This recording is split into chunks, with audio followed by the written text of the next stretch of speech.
Sidelines with Rob Browne. Talk sporty to me.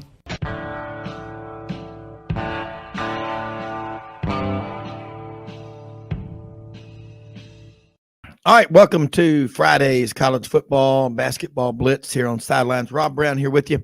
Got a great show lined up. Jason Caldwell inside the Auburn Tigers batting the leadoff position today. Alabama Sports Writer of the Year. Second segment, we'll be joined by Harold Graeter, Executive VP of the AutoZone Liberty Bowl. I really like that matchup, Arkansas and Kansas. Lance Leipold and what they're doing at Kansas. I think those two teams are going to win a lot of games in the coming years. It'll be a fun one at the Liberty Bowl. I should sell that thing out pretty quickly. Ken Capps, Football Writers Association of America, checks in from out in Texas. Bo Carter joins us also in the second hour. The Big 12 Office Football Foundation, Baseball Writers of America. Also, Bill Hancock, chairman of the College Football Playoff Committee, will check in as well. That ought to be a lot of fun. Cousin Eddie is out there, Jason Caldwell, still trying to figure out if Alabama's in the top four. He's like very confused. I saw a picture of him. It's everywhere. But anyway, a lot to talk about. We're here every Monday through Saturday, 6 days a week, 2 hours every day. Check us out, www.sidelines.live. Also, 680thefan.com, the podcast park in Atlanta. We're on over there. And Radio Alabama, Kicks 96.3, Alexander City, Lake Martin, Lee Perryman and the great folks headquartered there on Norton Street in Sylacauga, the marble capital of the world. There is always a lot to talk about. And, of course, you can follow us on Twitter at @sidelines_live. Appreciate followers, and we try to put out a lot of great information. But we always love to talk to our guests that we have. We have the best. Jason Caldwell, thanks for taking time out of your Friday to join us. Hugh Freeze been on the job about a week and a half already. What's the takeaway from what you've seen in terms of recruiting? Is it true that most people will say Auburn's head football coach has done more recruiting in the last 10 days than Harsin did in his first 2 years? Some might say that, yes.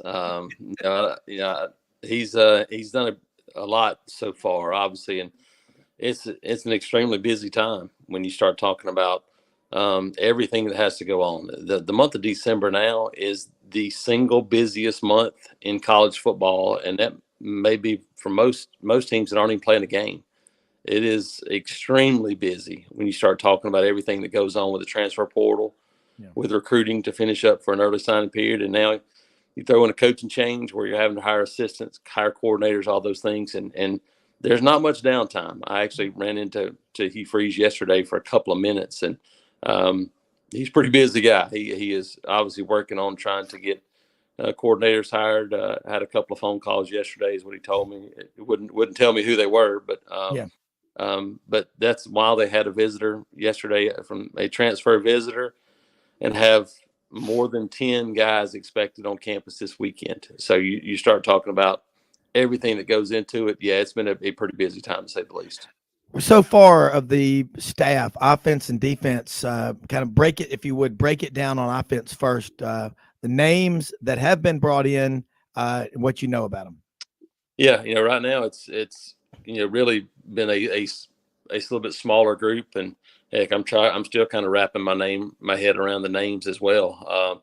Obviously, Cadillac Williams is a guy that has been named, and the guy that everybody is familiar with, so you know who that guy is, and what he's capable of. Offensive line coach, comes from Ole Miss, a guy that's a younger guy, Jake Thornton. Hasn't been announced yet, but he's already on the job. And Jake Thornton's a guy that, hadn't been in the coaching profession a really long time, but I thought did a really good job with Ole Miss and what they did last year. I think he's, the guy that from the folks I've talked to, he's a really good technician, energetic guy, and he showed up, with Ole Miss what they did, on the field last year. So I thought he was he was really impressive, and should be a good addition. We'll see, kind of how that factors into Auburn's group, because it's going to be a lot of new faces on this offensive line for him to work with moving forward. But been really good and impressed by what I've heard from him so far. Tight ends, been Igamawa, I believe is his name, comes from Liberty, and has done a good job. I talked to a couple of folks there in the NFL, and they said, hey, they really like him and the things he's done. I'm going to have, I think, a good group to work with as well. They're looking to add a transfer to that group. You'll get Landon King back, and I think he will slide back into that tight end role, be my guess. I think that's where he belongs in that position.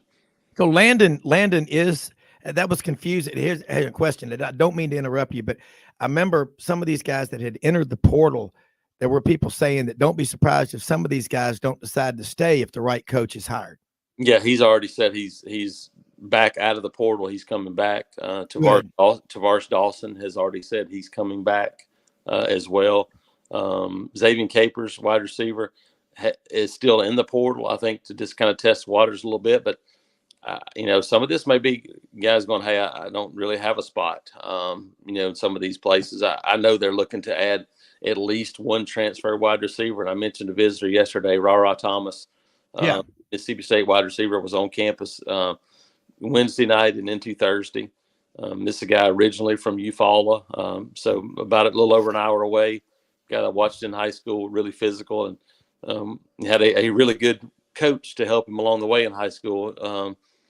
When you look at Jarrell Jernigan was his position coach in high school. Jarrell Jernigan, record setter at Troy, played in NFL and won a Super Bowl with the New York Giants. He's now the head coach at Eufaula.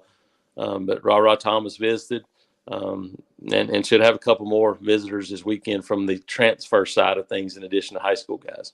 Okay. What about on defense? Coaches on that side, you got to get a coordinator. It all starts from there, I guess, and then he picks the assistants, or how do you think it'll happen? Yeah, I think there's already some guys that are on the job. We'll see how it looks for them. But Jeremy Garrett's a guy that is at Auburn already, coached defensive line at Liberty, has been in the NFL, has coached in the high school ranks. So he's kind of done a little bit of everything. But he played at Ole Miss from the state of Mississippi. So he's obviously very familiar with the South. And had a chance to talk to him Friday night at Super 7. Him and Zach Etheridge were there watching a game and got a chance to kind of say hey to him a little bit. But from what I understand, he's a guy that the players really really respect. He's done a good job. Liberty was one of the best teams in the country in tackles for losses, so they did a good job up front. And he took a couple of guys that left Auburn and turned them into pretty good players. One of those being Jay Hardy, young guy that left Auburn and went to Liberty. He told me once he kind of grew up a little bit that he really stepped up his play. So Jeremy Garrett's there. At the moment, Zach Etheridge, Christian Robinson are still boots on the ground. Those guys are still working. I would expect those guys to still be involved on the staff. And we do know that Wesley McGriff is coming back to Auburn for the third time. Crime Dog will be back coaching some part of Auburn secondary, is what we believe his role will be. But now just have to wait and see who the coordinator is. A lot of that will determine maybe what the position coaches look like. Maybe you have a coordinator that just kind of does what Kevin Steele did there at the end, which is coach the defense. He coaches the coaches and do those things, because you've got everything covered right now. But obviously, if you added the guy that coached linebackers, then you can have a couple of linebacker coaches, maybe a guy that coaches the outside guys, something like that. But yeah, still waiting to see how the staff finishes, and a lot of that will be determined on the coordinator hires. Got a text from a listener up in Memphis, Jerry Priester, Auburn grad. He says, how confident are you that Christian Robinson and Zach Etheridge, it looks like especially Zach, he says, will be on that staff going forward, because that's a powerful one. Also, do you see a role for Philip Lally coming back in some capacity at Auburn with his experience and number of years and 3 different coaching staffs at Auburn? Yeah.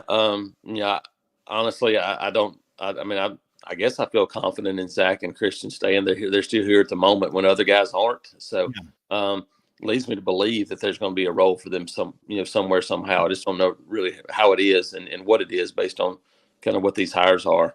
I think the same thing is true of a guy like Kendall Simmons. I think he'll be involved probably back to the analyst role that he's done before. And so I think he'll be still there. Joe Bernardi, who was an analyst as well, came on the field last year coaching the tight ends. I think the same of him. I think he'll still be involved in that capacity. Now, that's if they choose to. If they decide they want to take a role and do something else, they could always do that. But as far as Philip Lawley, they're already bringing on some additional off-field guys. There's some guys coming from Liberty, but I know this is still a very much ongoing process. So I wouldn't rule anybody out because I know that Auburn's going to have the ability to bring in some quality off-field guys. Wouldn't be surprised if guys like Philip Lawley were talked to, consulted, at least given a look. Well, God, I hope he's on that staff. Just hearing you say what you're saying means a lot because 2 years ago and talking to you and Mark Murphy and people that have been around Auburn a long time, you sound a lot more confident. Jimmy Hodge up in Lake Zurich, Illinois is on with us. Frank Duffy is over between Atlanta and New Orleans, driving with his favorite dog, the one that's next to him. Guys, listening to Jason talk, man, you got signing date coming up 2 weeks from now. This class will already be signed. It's December 9th. So I get the feeling, Jason, that Hugh Freeze is really trying to get this right. He's not trying to rush it, is he? No, I from the folks I talked to, and actually, like I said, I talked to him for a few minutes yesterday as well. People have said that, timing's important, but it's much more important to get the right guy. And there's no question about that, especially in the first hire. Because you got a lot of things to do for this team, a lot of rebuild to do on both sides of the line of scrimmage. I don't know that people quite understand how much it is. If you start looking at the numbers, there's a ton of new faces. They're going to have to play right away on offensive line and defensive line for the team. And so I think because of that, getting the right fit, making sure it's exactly who you want is really important. But obviously there's a timeline when you're talking about this month because you got transfer portal ramping up. You got signing day coming up we got a little under 2 weeks or right around 2 weeks. So lots of things going on. But, I think it's all about making the right choice right now and not the choice that you need to make maybe just because it's today. Well, and I'll tell you right now, you look at this Auburn program, Hugh Freeze mentioned there's only been 5 schools in the last 12 years that have played for the national championship. I think it's more than once and won it. And Auburn's one of those 5 schools. Yet, the general feeling out there is this is a reclamation project years in the making. I'm not buying that. No, I think you look at I do think it's going to take some time though. This is not 2012 to 2013 Auburn that Hugh Freeze has taken over, where you had a terrible decision in terms of schemes, doing some things like that wrecked it. You start looking at this program, and right now, I'm going to give people a number that they're going to be shocked at. Right now, including the edge position, Auburn has 6 scholarship defensive linemen on campus. As it stands today, of those 6, Marcus Harris is the only guy that's really made plays. Jason Jones played last season. Did okay, but that's it. Dylan Brooks, the only edge you have on scholarship on the entire roster, and you have 5 other guys for the entire defensive line. That's it. Obviously, we know the issues on the offensive line. They don't have a single offensive tackle that's ever taken a snap. You combine those 2 things together, and this is not a snap your fingers, let's put everybody in place and we'll be ready to go. No, this is absolutely a rebuild on the line of scrimmage. And how much can you get done in the transfer portal? I don't know. We'll find out. But it's going to take everything almost going perfectly in my opinion, for this team to get to 6 or 7 wins. I think it's higher. I really do. And I think that's how much damage has been done in the last 2+ years. Yeah. But I was going to say, I was jumping ahead thinking Auburn would do well in the portal. But if Auburn doesn't do well in the portal, you've talked about this. You were already saying no matter what happens, 2023 could be just a really, really rough year. So you got a lot of ground to make up. Yeah, no, you got a few pieces in place. I think offensively, you got some guys in the secondary, but it all starts up front, and right now that's where the issue is. And I said it last year at this time that they needed to win in 2022 because I thought 2023 had a chance to be the worst Auburn roster we had seen in my lifetime. Yeah. Right now, as we stand today, that's where we are because of the line of scrimmage, because of the lack of numbers and the lack of experience there. Now, like I said, because of the transfer portal, you can change those things and make it much quicker, much better than it was. But yeah, there's no two ways about it.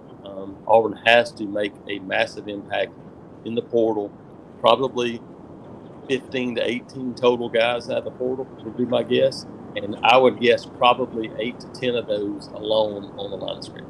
Yeah, and we're about to go to a break, and I that's what I was looking at. And Chuck Oliver was on with us before the season, and he said I haven't seen the talent gulf, the gap between Auburn and Alabama this deep and wide in 40 years. And then you're saying it, and I'm looking and going, it's like, it looks like the scene after Pickett's charge, man, in the triage tents, and we're sitting there looking and going, holy cow, you got to make up a lot of ground. We're going to take a quick break. We'll be right back with more. Jason Caldwell inside the Auburn Tigers on Sidelines.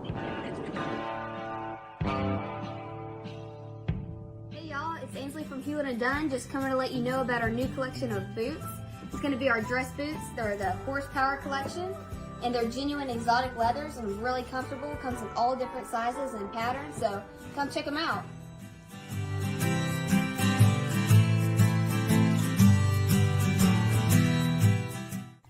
Red River Ford and Toyota, located in Wynne, Arkansas. If you're in the market for a new or used car, truck, or SUV, call, go online, or drop by and see them. Located 45 minutes from Memphis, go off the 4-city exit on I-40 and go north about 15 minutes on Highway 1. Easy to work with and still believe in customer service. If you live out of town, they will deliver your vehicle to you. RedRiverFordToyota.com. Just see what they can do. Strengthen your seed zone this spring with quality tillage equipment from House Industries. Located in Cherry Valley, Arkansas, House Industries specializes in manufacturing superior equipment that will minimize your downtime and keep you working in the field. To ensure the highest quality control, all design, fabrication, and testing takes place in a 99,000 square foot manufacturing facility located right here in the heart of the Delta. Locate your nearest House equipment dealer online at houseindustriesinc.com. House Industries, breaking ground. Sidelines with Rob Browne. Talk sporty to me.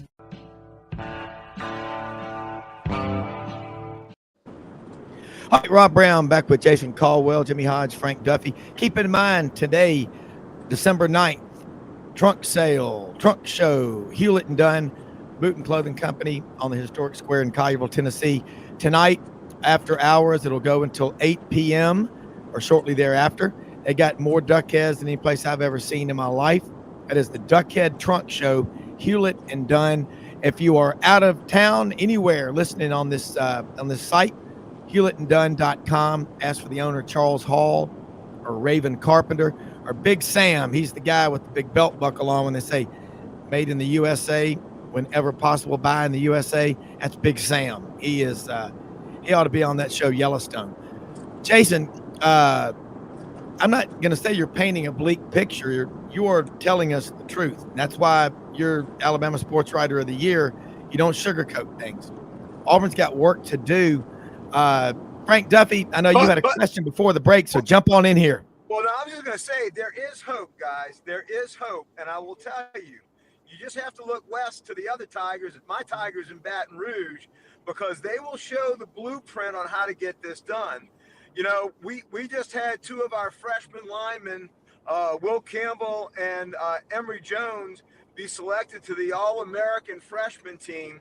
So you've got to get, you've got to have these new, recruits that are coming in that are going to play as freshmen. You've got to get some help on both the offensive and defensive lines. It is an absolute must. That's, I think, one of Hugh Freeze's first things that he has to do. But if you can hit the transfer portal, I mean, look, LSU, we only had 39 scholarship players when we played the bowl game exactly a year ago at this time. So, Auburn can do it. The blueprint's there, but you're absolutely right, Jason and Rob. Hugh Freeze has some important things to do, and I don't think you rush into these coaching hires. I think this is one of the most critical things he's going to have to do. He's got to get these coordinators right and get these assistant coaches, and they've got to be able to recruit. Because in my opinion, that gulf, and I'm going to have you speak to this, Jason, the gulf that Rob talked about, that Chuck Oliver had mentioned, being the greatest that it's been in probably going back 40 years in the Iron Bowl history, is you've got to have coaches that can come in and work those Alabama and other, perimeter states, work that recruiting. What do you see from a recruiting standpoint for these new Auburn coaches that Potato Boy and his staff didn't want to do, which was insane? Recruiting's the lifeblood in the SEC. What do you see the new Hugh Freeze program coming in and doing to turn around that recruiting issue and getting talent back to Auburn where it should be? I mean, when you got that type of facility that just opens up, every kid, or half the kids in Alabama sure as hell should want to go play on the Plains, along with all the other kids in Alabama and Florida, Tennessee, Mississippi, even in Louisiana that you guys sometimes get that would want to go there and play. What do you and see Georgia is going to turn that around, and especially Georgia, right across Columbus, and then LaGrange in that area? Yeah, no, yeah, it starts. You're right. It starts at home, and that's been the issue. They didn't do anywhere close to a good enough job in recruiting at home, and I had a perfect example of that this week. I went down to Mobile on Tuesday, Alabama Mississippi All-Star practice, and that's obviously James Smith, Quay Russo are two guys that Auburn's still in the picture with. They're not there this week, but you look on the lines of scrimmage and you start going, okay, how are you faring on the lines of scrimmage in the state of Alabama? So you don't have to start there. Christopher Vizina, quarterback's going to Clemson, so that's one of the guys from the state of Alabama. But then you start looking at lines of scrimmage. Peter Woods is my vote as the best player in the state right now, senior from Thompson, going to Clemson on the defensive line.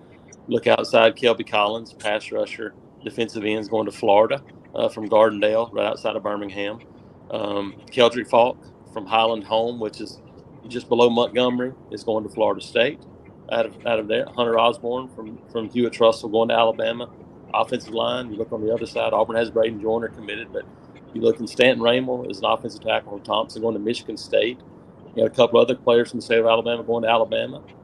Secondary that's guys. Just way too much talent, Jason. That's way too much talent to be leaving. That's crazy. That's the key. That's the key is keeping guys at home, and you're not gonna get all of them, but you got to get your fair share. And if you don't get your fair share from your own state, then you're not going to be successful. Not in Alabama. You might be able to do that at Nebraska because you're not going to have enough players to succeed. Yeah. In Alabama, you do, and if you don't get your fair share here, then you're in trouble, and that's what we've seen the last couple of years. Well, and Jason, what do you think was the issue with Hart? I mean, I don't want to go backwards, but what do you think the issue was on why he didn't want to recruit and work those high school connections? Yeah, that makes sense. I just think that it just wasn't needed. You didn't have to do that at Boise State. You were the alpha male in the conference. You were able to basically win with the guys that walked up your front door. You didn't have to do those things. They didn't use kind of the 247 guys out west. We'd already heard said, look, they're not going to look to get any help from those guys, or they're not going to want to get any help from you, and use your contacts, all those things that not necessarily talking to us personally, but just using your rankings, using those things. They didn't have to worry about that, and now you do. You have to do those things because it takes everything to succeed, and it takes work. Yeah. You don't have to do that at Boise State. Now, you might think it's work, but the level of that you have to recruit at Boise State compared to the level that you have to recruit at night and day. is not even the same place. And so Yeah. I think it was a little bit of a culture shock, and they started to figure it out a little bit in year 2, but I think it's too late. It was over with. And there were some people that told them, look, here's what it's going to take. And they didn't do it quick enough. And because of that, a deep hole for Auburn, and obviously led them on the field and off the field to not keeping the job in less than 2 years. What have you seen that Freeze has done in this week and a half? What have you seen that he's done to change that narrative? Yeah, make phone calls, get on the road and recruit. That's it. Yeah. That's where it starts. Even while they're doing that, the first day out, they went to Montgomery and saw folks. They they've already been back to Central Phoenix City. They went to Birmingham. They've been on the road and did that. And that's what you have to do. And so it's just effort. There's no magic. There's no magic formula to recruiting. It's effort and relationships. And if you don't do the first thing, you can't have the second thing. If you don't make the effort, you can't have the relationship. That's what it takes. That's what you got to do. And we've talked about it. There's no better example than looking at Georgia and Alabama. Georgia and Alabama could right now sit back and go, hey, just come to us. We're good. But they don't. But they get on the road and they recruit because that's what you have to do. Kirby Smart is one of the hardest working recruiters out there. I mean, and right now he can snap it. They could snap their fingers right now and get a top 5 class. Yeah. But that's not good enough. That's not how you do it, and that's not how he does. Yeah. Well, Jason, look, we got a few more minutes with you. One of the things that I would describe that first couple of years, at least the first year and a half of Brian Harsin and that staff, they were at the last minute trying to figure out recruiting. It was like your house is fully engulfed in flames and you try to go buy some fire insurance. I mean, and cold calling, it's true. I'm in the sales business. Cold calling is revenge for not asking for enough referrals. That's all recruiting is. You got a kid that you're recruiting, and then there's an 11th grader or a 10th grader or a freshman. But you need to go over and spend some time with him and go and build those relationships with those high school coaches. Yeah, no, right now it's everything. You're talking about, the relationships. That's where you get on a guy that's a sophomore, 3 games into his sophomore season, and you're one of the first schools in on a guy that's a can't miss prospect, because that's what it takes. It takes relationships. It takes building those things. That's how you have a top 5 class, is because you already have the top players in that class 2 years ago already on your radar. They've already been on campus. You're already visiting those guys. That's how it happens. That's where it comes back to relationships.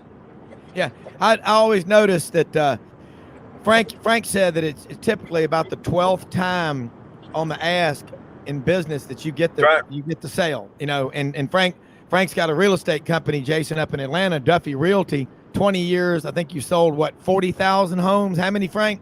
Yeah, about 47,000 sold and bought. How'd you like to have that ratio in recruiting, Jason? And none of those fish jumped in the boat. You had to put a line in. But you're right. But it's the same. But it's the same thing. In thinking about my pastor at church, talking about how you get somebody to understand the message of those things. It's not the first one. It takes time and time and time, and you never know which one will be the one to put somebody. That's the same thing in recruiting. It's coming back, going, look, hey, okay, you're not committed yet. Hey, let's talk some more. Let's talk. That's what it takes, and you never know which one's going to be the one that changes. That's right. Changes somebody's mind, and that's why you have to keep that relationship and those lines open.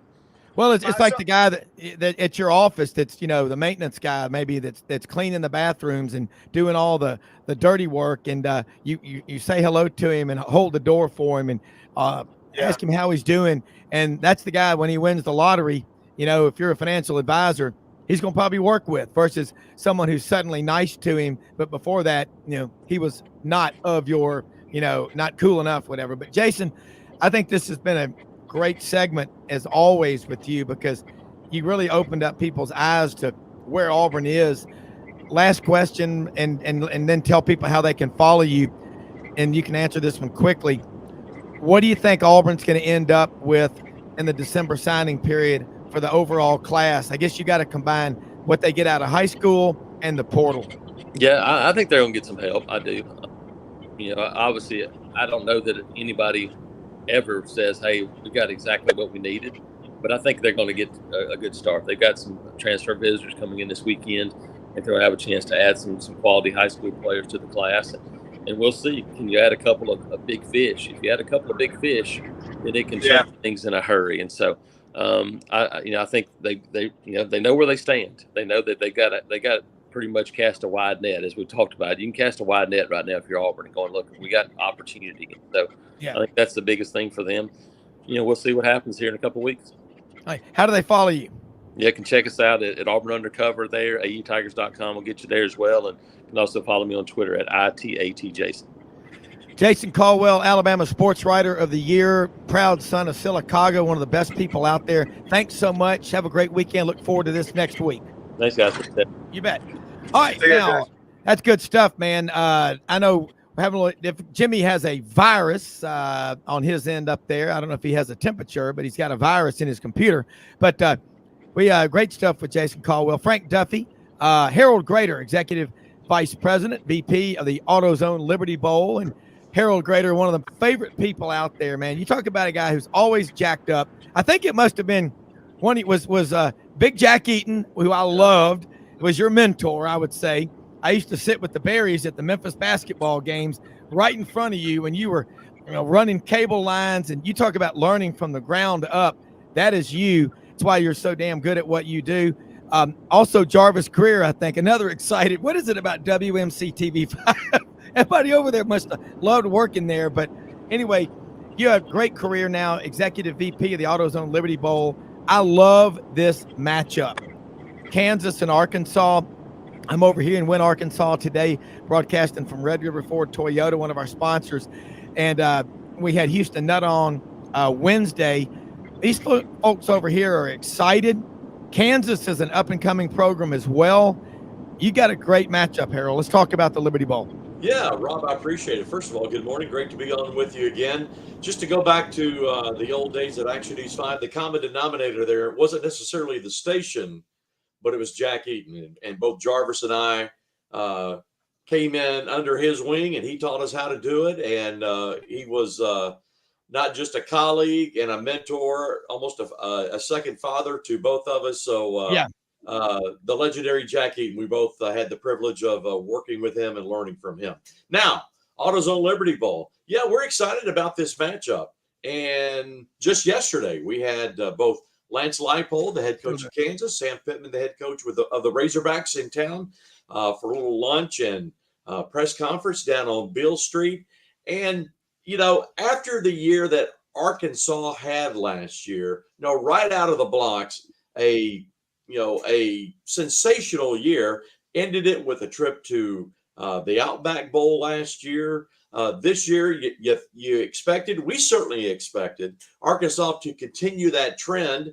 And, they got off to a good start, but then things went south on them a little bit. Yeah. And, Rob, when the year started, they were not on my radar, our radar, because we just expected what they had started last year would continue. They ended up with some injuries. Certain things happened, lost a couple of close games, and probably mid to late October, we started saying, what's going on in Fayetteville? Maybe we need to check in with those guys. Yeah. And, and I'm glad to say that Coach Pittman and I have become good friends, and we keep in touch. So we actually caught up with them for the first time when they played at Auburn. Went down there, checked in with them just to see what they were thinking. Of course, there was a lot of football to play. And the year goes along, and, of course, they lose the game at home to Liberty. Yeah. And then they ended the year with the loss to Mizzou. But still, you got to put it in context, I think, for the Razorbacks. You got to remember what that program looked like when Sam Pittman stepped on campus in Fayetteville. And, it's quick to forget all of that when you had the kind of year they had last year. Yeah. But you got to step back and evaluate the program overall. And again, remember where they were when he got there. And so they are excited. Their fan base is excited, and we're glad to see that. Because at the end of the day, in our business, it's about ticket sales and having an excited and energized fan base. We know the football team is excited. So it's lining up to be a really good matchup. Two great brand names. Everything we're hearing from the Arkansas camp, that the two marquee players on offense, KJ and Rocket Sanders, are going to play in the bowl game. That's important. I look to the east a little bit. See our friends at the Music City Bowl. They're going to have Kentucky. Rodriguez, the running back, opted out yesterday. Will Levis isn't going to play for them. So we're sorry to see that for our friends in Nashville, but we're glad to see for us and our. Hold that thought, Harold. We're going to take a quick commercial break. Opt out. That's a euphemism for I quit. I quit. I'm proud of these Arkansas guys. We're going to talk about more right after this on Sidelines. Hey y'all, it's Ainsley from Hewlett and Dunn, just coming to let you know about our new collection of boots. It's going to be our dress boots. They're the horsepower collection, and they're genuine exotic leathers and really comfortable. Comes in all different sizes and patterns, so come check them out.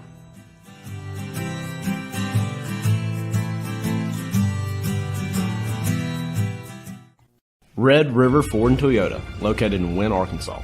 If you're in the market for a new or used car, truck, or SUV, call, go online, or drop by and see them.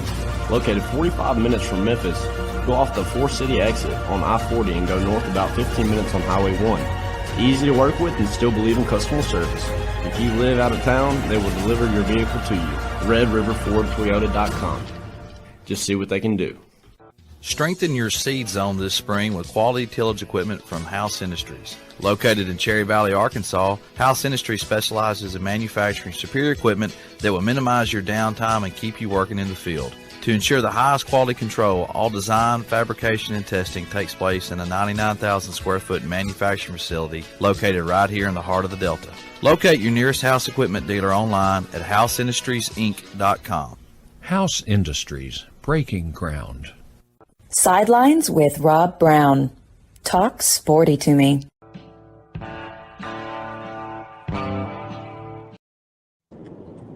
All right, Rob Browne back with Harold Graeter, Executive VP of the AutoZone Liberty Bowl in Memphis. Got a great matchup, Arkansas and Kansas. Frank Duffy driving from Atlanta to New Orleans or New Orleans to Atlanta. The most interesting man on the show. By the way, Rob, sometimes I don't even know. I don't know where I'm waking up to about 5 minutes after I'm up. Now, heading down from Atlanta to New Orleans. I got you. And no, hey, Harold, the Liberty Bowl, what I really love about it is to me, the bowl games, a lot of times you're catching, it's almost like you're buying a deep discount value stock. Maybe that, Arkansas won 9 games last year. Let's say that was a $50 stock. And you really liked it, but you didn't want to buy it because it was too expensive. They've pulled back to 35 or 30. That's Arkansas this year. And here's Kansas. You're going, wow, I could have bought Amazon for $18 a share in 1997. I didn't know what it was. Kansas looks like there's a lot of upside there. And you're going to put them together at the Liberty Bowl and entertain them for a week with some of the best hospitality, best food, best people, great city, and all like that. Hell, what's not to like? Oh, absolutely. Again, we're very pleased with this matchup. And just to finish the thought on Arkansas, yes, the marquee players are playing for them. That's good for us. Same thing on the other side for KU. Now let's talk about Kansas a little bit.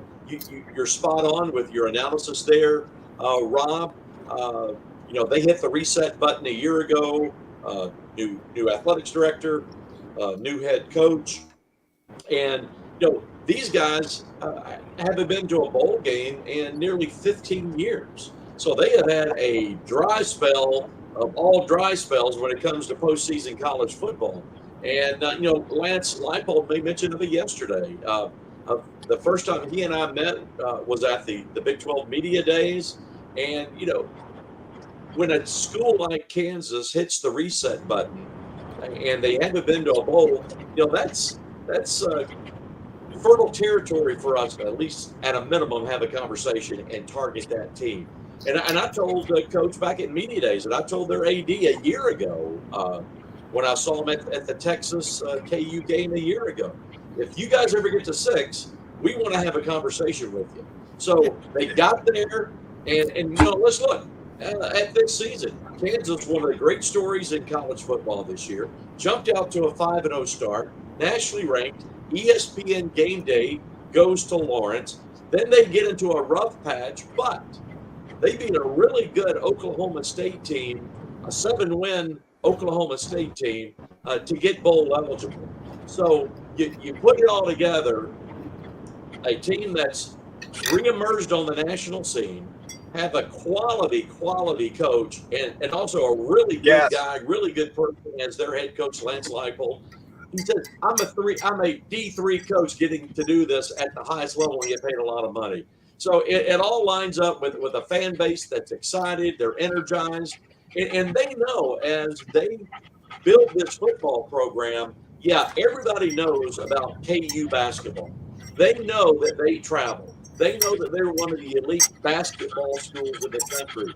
But they're out to prove that Kansas football can do the same thing and be a reliable, respected, energized football program. So they know that coming to Memphis in a legendary traditional game like the AutoZone Liberty Bowl is big for them. The rest of the college world is going to be watching them. The bowl world and executives from the other games are going to be watching. What do they do in Memphis? So this is, in some respect, an audition for moving down the road for KU football. And so they're excited. They're coming big. And their aspiration is to take over the city bowl week, everybody wearing their Jayhawk blue, and they're coming. And we're excited. And at the big picture, we're thrilled with our matchup with two outstanding brands, because when you show that Jayhawk, and you show that running red Razorback, you don't have to tell folks who those schools are. Both of those brands, and it's going to be a fun week, a fun ball game, and it'll be great for us on ESPN as well. Yeah, and I think the cool thing about it is, and look, when Iowa State comes down here, think about that Iowa State-Memphis game 3 years ago. I was there. Boyd Wade, I had his tickets. He was, I think that was when he was out in Caldwell.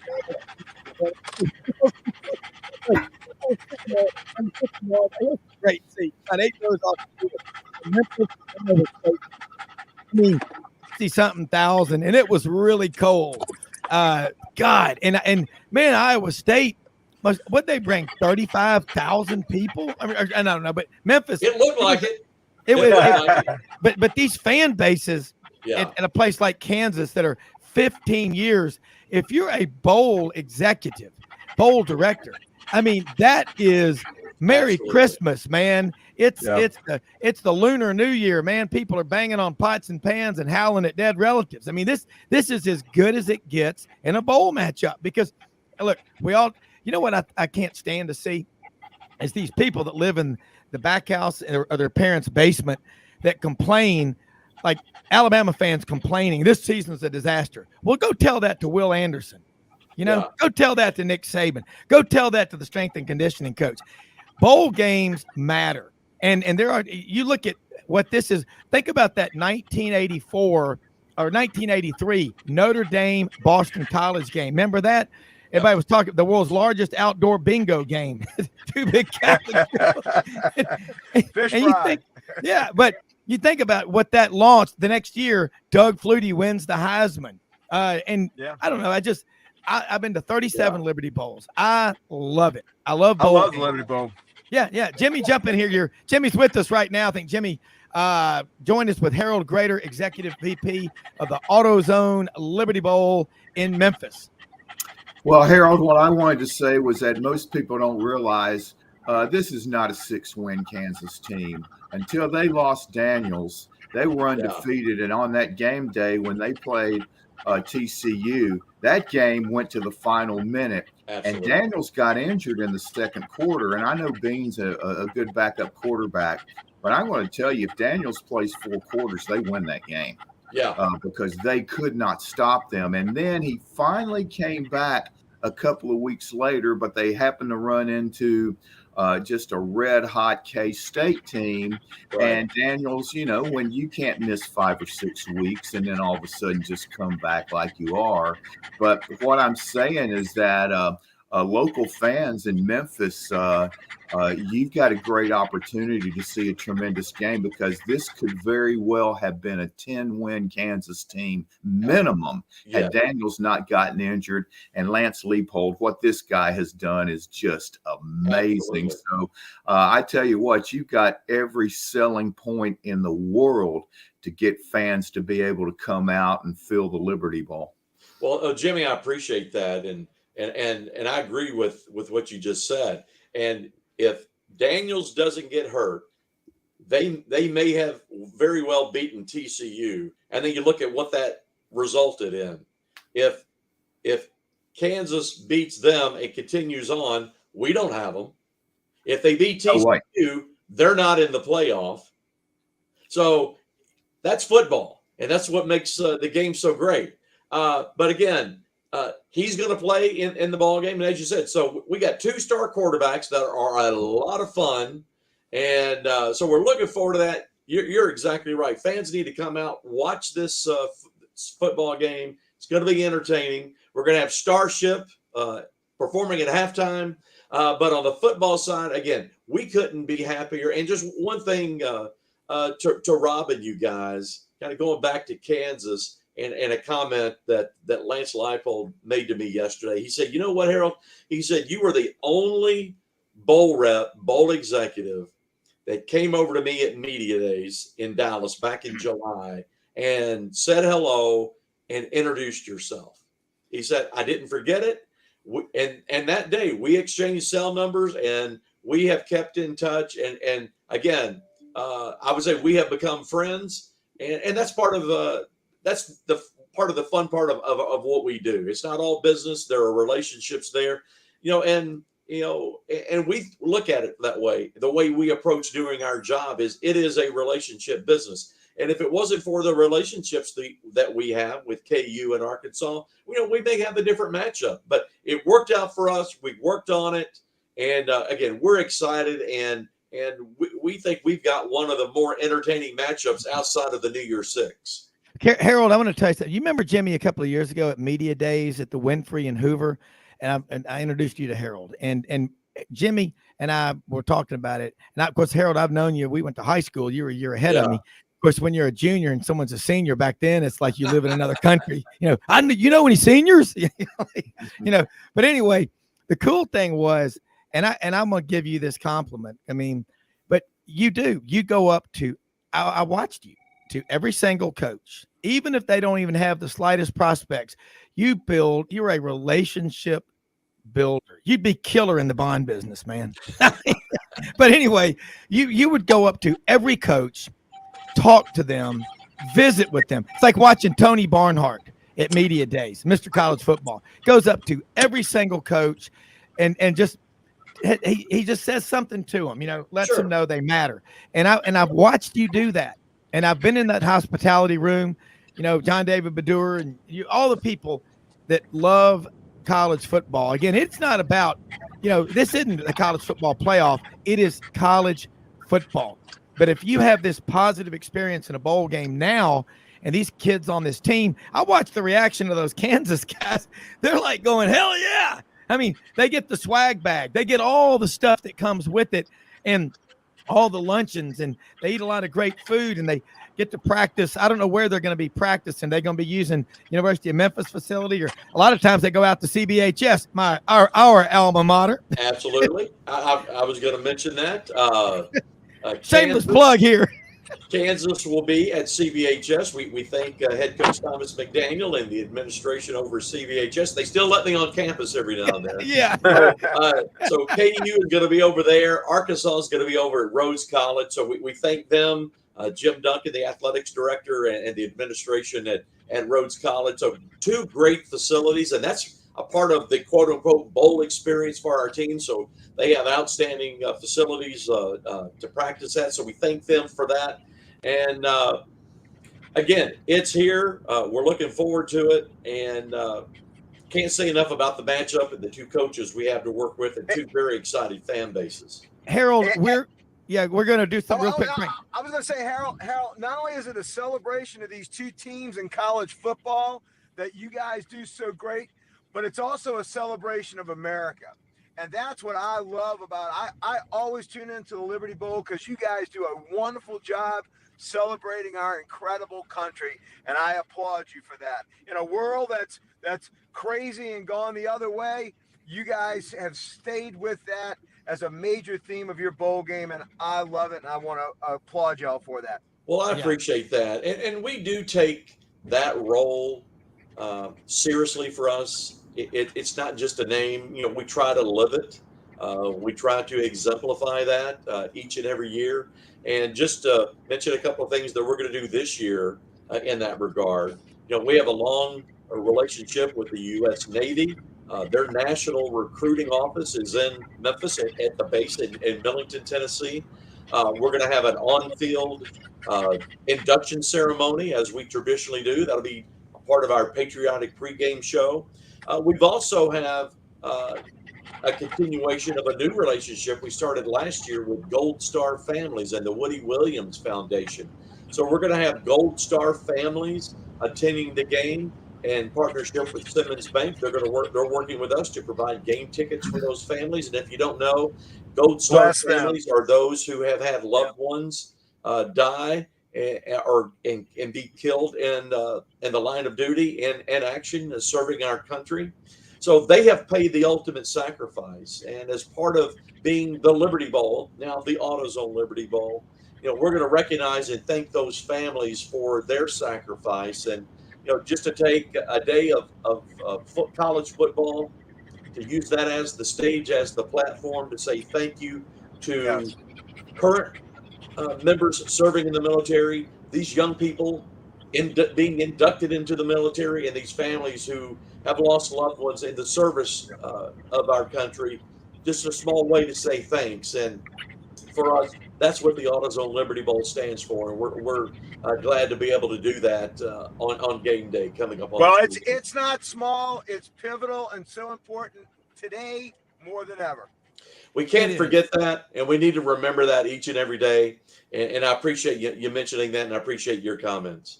And before we move on, just to take a step back a little bit more on the lighter side, on your trek from Atlanta to New Orleans, this is not a plug; it's just a recommendation. You got to stop at Buc-ee's in Leeds, either come or going. It's one of the all-time greats. Whenever I'm making that trip, like the media days in Atlanta, I may hit it both ways. Best, cleanest restaurants, cheapest gas you're going to find in that part of the world. And it's kind of funny that you catch me right here at the I-20 or keep going on 285 to go down normal 85 down to Mobile. You've caught me at the right split. You might be changing my mind, Harold. I got to tell you, because there's nothing better than that brisket, man. When you pull into a Buc-ee's, there's nothing like it. Hey, Harold. What's crazy, the one on the Leeds exit, right, about 11 miles east of Birmingham on I-20, and you go in there, and they're all, and as soon as the brisket's ready, they all go, hot brisket, coming up. And absolutely. Hey, look at that. That Auburn one's about to open up, Yeah. Putting up right in Auburn. That will be a mainstay stop. It will. Yeah, and that exit, it's great. You across the street, you have Bass Pro Shops, and if you're a racing fan, down the road a little bit at that exit is their Grand Prix racing track, which is pretty cool to see too. And Harold, when we bring my RV Bengal 1 to Tiger games, the cool thing about the Bass Pro Shops, they're like Walmart. They allow us to park overnight. They're very friendly about that. So no, you're right. They're wonderful for us that are bringing the RVs. Yeah, that exit is one of the all-time greats. A lot to do. You're right. And Harold, if you would, we got one more. We're going to take a break. I got another question for you, and I want you to give out the information after the break, and we're going to put it on the crawl at the bottom of this screen, and it's going to be put out everywhere for perpetuity. And we want to get you on next week, every week up through the Liberty Bowl, talking about this. We'll do whatever we can to get butts in those seats. But Audrey, my wife, is a Buc-ee's junkie. Neil Johnson, our good friend, who's a listener of the show, travels all over. He has badges for all the Buc-ee's that he goes to. Once you start going, it's like you'll go out of your way to go to Buc-ee's, but it's more crowded than a Walmart. I mean, and it's great. We'll be right back with more Harold Graeter, the Liberty Bowl, after this.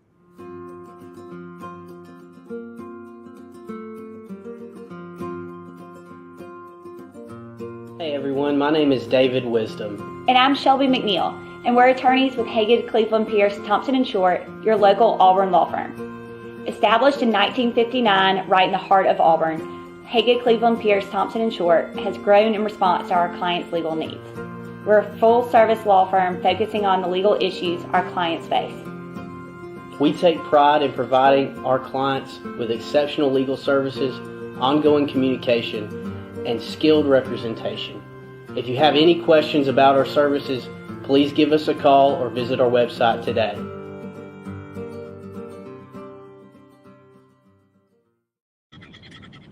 Okay, Rob Browne. Hollywood Squares up here. Rob Browne, Harold Graeter, Jimmy Hodge, Ken Capps, Frank Duffy, Jonathan Winters. Okay. Hey, I would love, hey, Harold, do us a favor. Number one, let people know. We're going to put it on the crawl, but go ahead and give the information. Audrey will put it up right now.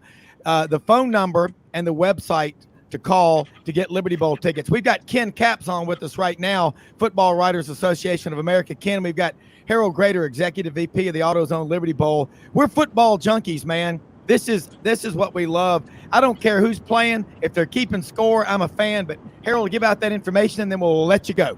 You bet. I'm going to take Paul Lind for the block on the screen. Remember here at the world headquarters of the AutoZone Liberty Bowl, beautiful downtown East Memphis. Area code 901-795-7700, or you can go to the World Wide Web at libertybowl.org. That's O-R-G. So give us a call. We have operators standing and sitting by to take your ticket orders. We'll take care of you. And Charlie Weaver for the win. Hey, that just shows how old we are. Where's Peter Marshall when we need him? That's right. I love it. Harold, have a great weekend. Thanks for what you do. You make us proud. But most of all, I'll just say this about the Liberty Bowl. Everybody stands for the national anthem. Ain't no sitters at that place. That's what the Frank, you're right. And Harold, Liberty Bowl. God bless America. And we'll do this again next week, Harold. Thanks. I appreciate you guys. Thank you for the opportunity. Merry Christmas, everybody. And if you want me on next week, be glad to do it again. Merry Christmas. Let's do it again. Let's do it again next week, and I'll get with you. Thanks. All righty. Here we go. All right. Ken Capps, Football Writers Association of America, checks in with us out in Austin, Texas, the capital city. Austin city limits. Frank Duffy in transit on his way to New Orleans. Jimmy Hodge up in Lake Zurich, Illinois. That was great stuff talking about the Liberty Bowl. It is college football, college basketball. What? And what? Oh, and Bo Carter on with us now. Bo Carter, right. Sheffield, Alabama, the Quad Cities, former SID at Mississippi State University, Football Foundation, Baseball Writers of America, Big 12 office in the Metroplex. Got to say it. It's just because it's so annoying because more people will say, Browne, I hate it when you say the Metroplex, so I'm going to say it again. Where do you live there, Bo? In the North Metroplex, south of Oklahoma. Ken, where do you live? I live in the Metroplex.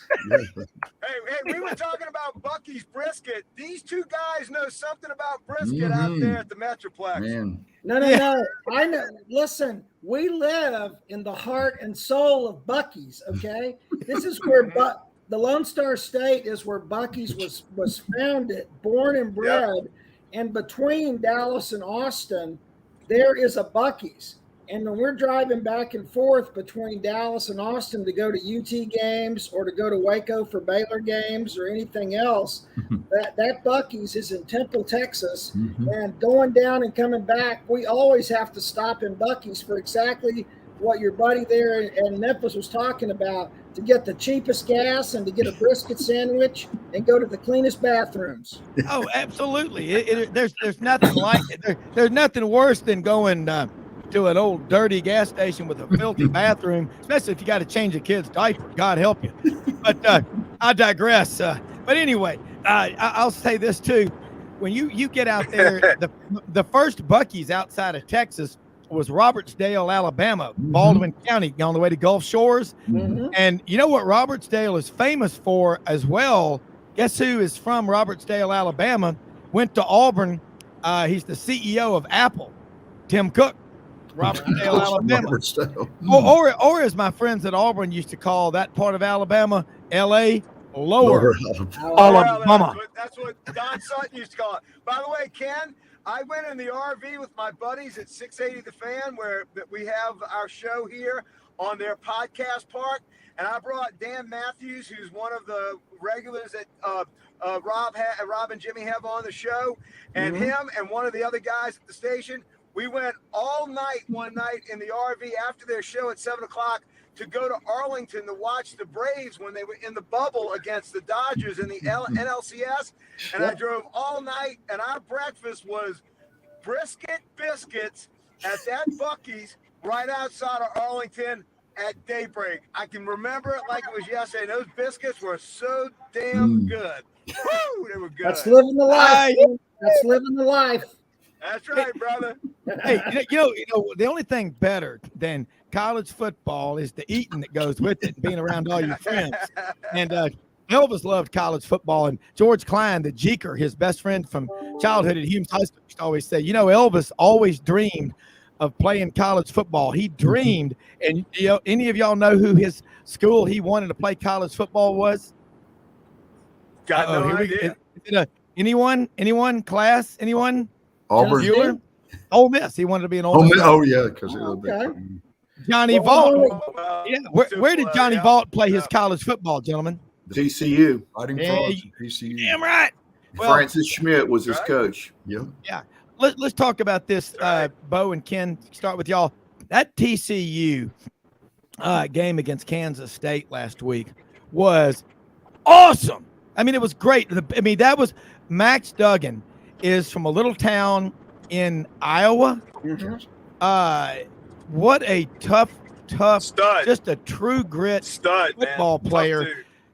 Man, really. And let's talk about that Big 12 game. Ken, you a Longhorn, your wife a horned, as they say in the upper Midwest, a horned frag. Let's talk about it.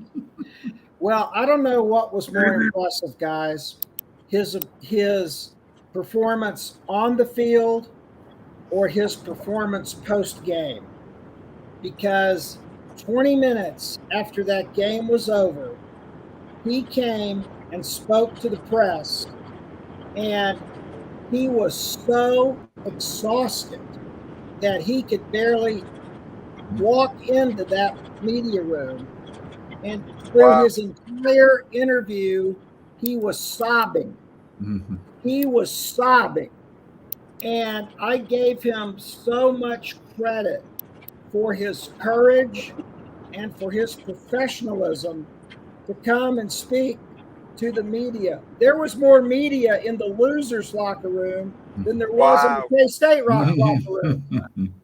And so Sonny Dykes came out and spoke first, then a couple of receivers, and then Max came out fourth. And Max came in there and answered every question. But the whole time, if y'all saw any of the interview clips from this week, he was rubbing his nose. His eyes were red. And, I mean, he left everything on. I mean, the old cliche, left everything on the field he did. And, I mean, he said, this is what he said to the media, and this is the clip I used on Twitter all week. He apologized to the fans that he did not do enough to win that game, although he accounted for 351 yards of offense by himself. and 2 touchdowns. Yeah. Yeah. Well, he's what we love about college football. I don't want to hear about these guys. One of my Alabama friends called me on the way back from the beach yesterday afternoon. He said, Rob, how many Alabama players have quit? I said, you talking about the portal? He goes, yeah. He goes, they're not on the team anymore. They've quit. I said, that's right. Don't tell me you've opted out. You've quit. You're going into the portal. You've quit your team.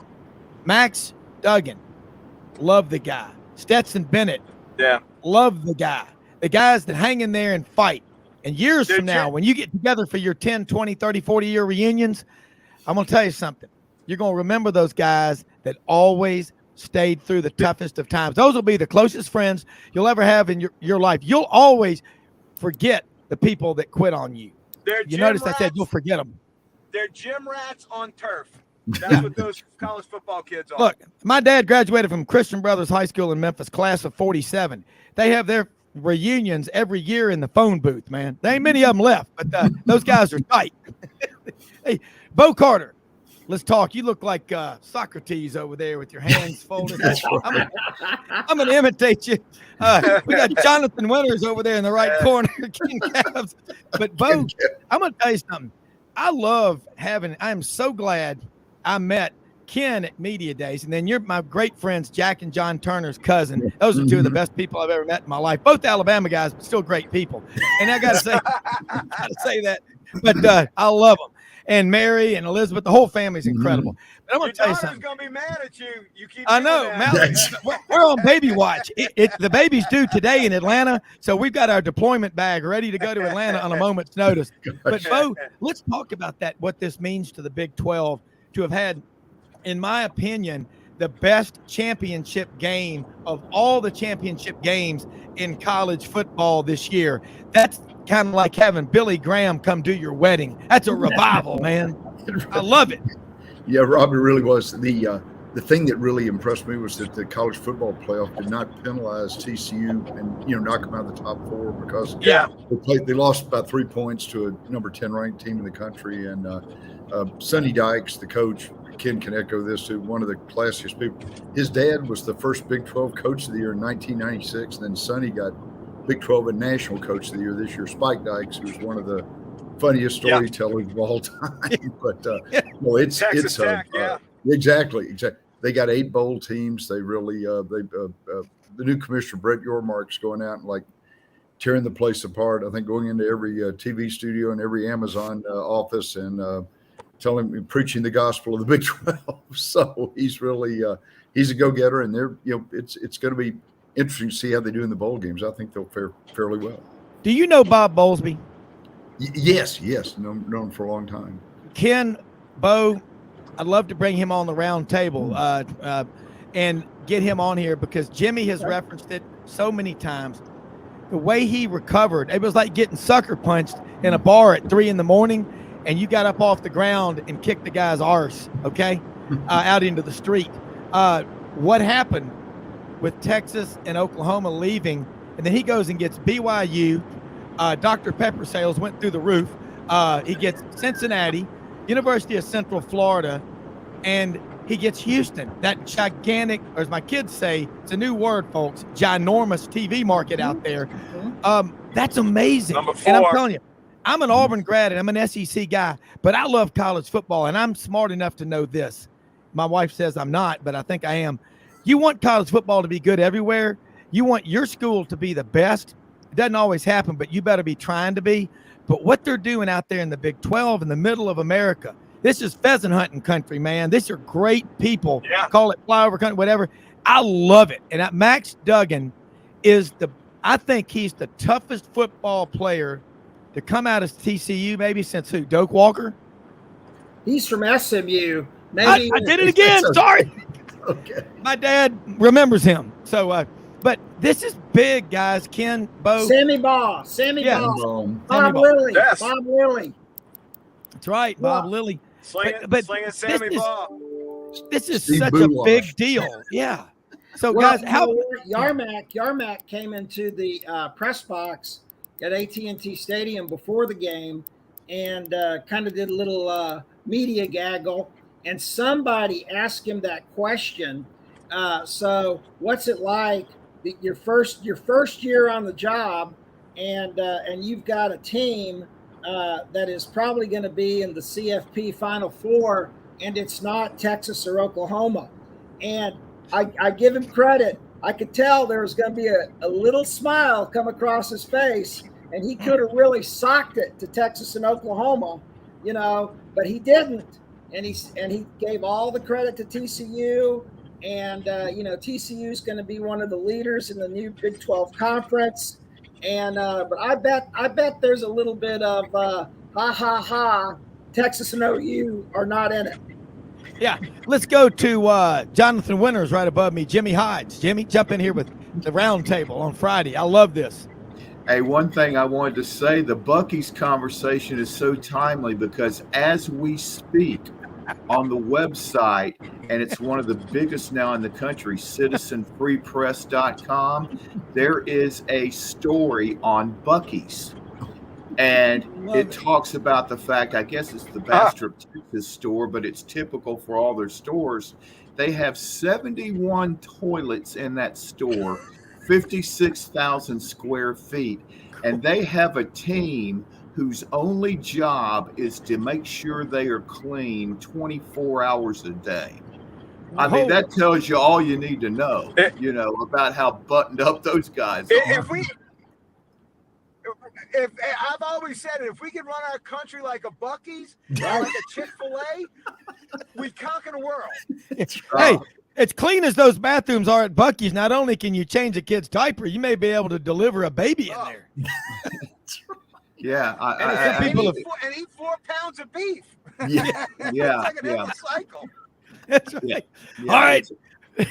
Keep going. It's absolutely unbelievable. But I think this 2022 season will be remembered for as much as anything else as the season that made it clear that we had to go to the 12-team playoff. Mm-hmm.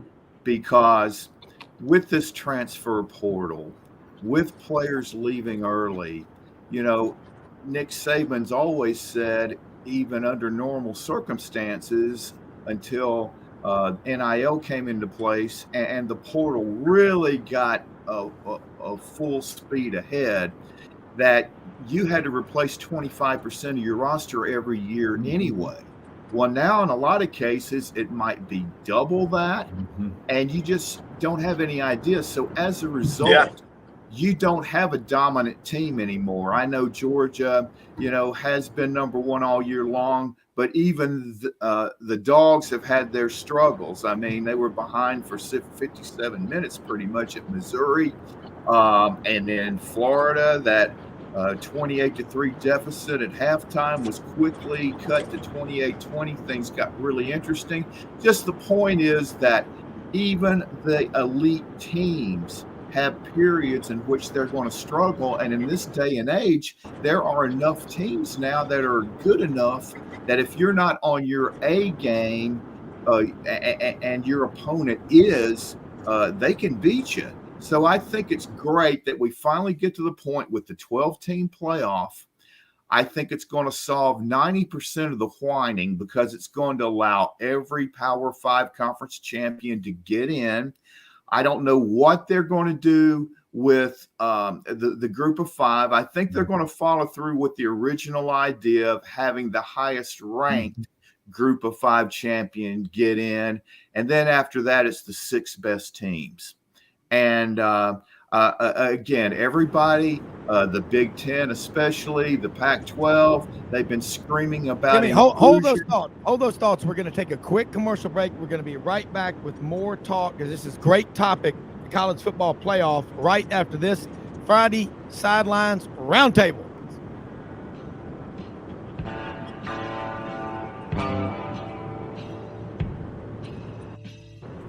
Red River Ford and Toyota, located in Wynne, Arkansas.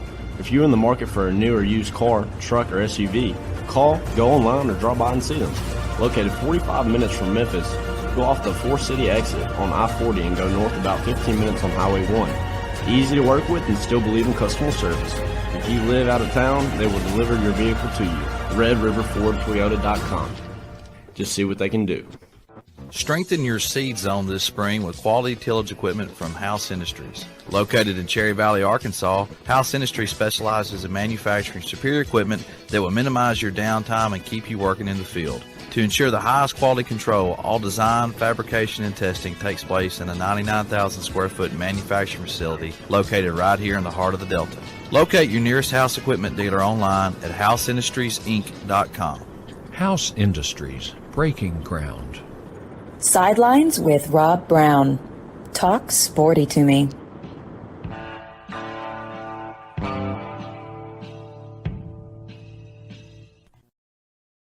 Man, I'm looking forward to getting back to the bump music when we can do, because you got to get all the licensing fees. But love having to come back with some Leonard Skinner, little Led Zeppelin.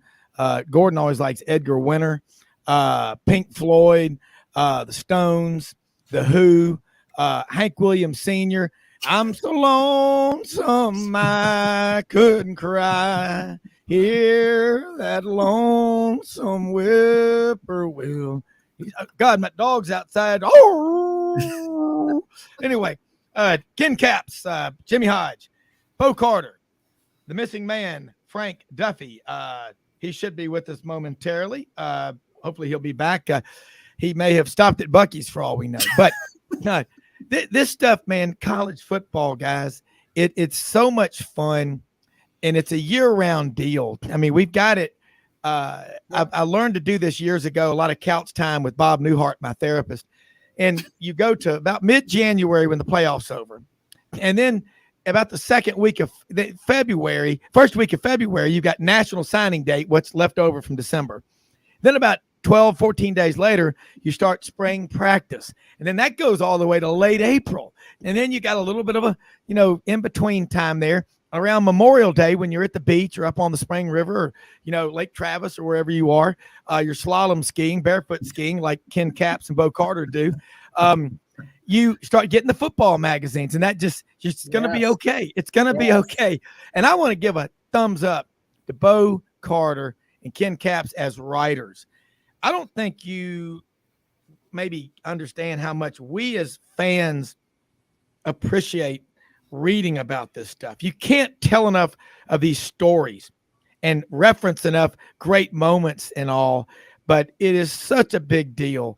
And it drives me crazy when guys go, "Oh, I'm old. Nobody cares what I say." Let me tell you something. That's crazy. When Lauren Smith is on here or whoever it is, and I would love to have had Furman Bisher, who wrote, I believe he was still writing, guys, at age 95, of course, wearing a blue V-neck cardigan or a cashmere sweater, still into his 90s, mid-90s. Don't ever stop, because, did anyone ever tell Michelangelo to stop painting? Is Mount Everest too high? Is the Pacific too wide? So thank you for what you do.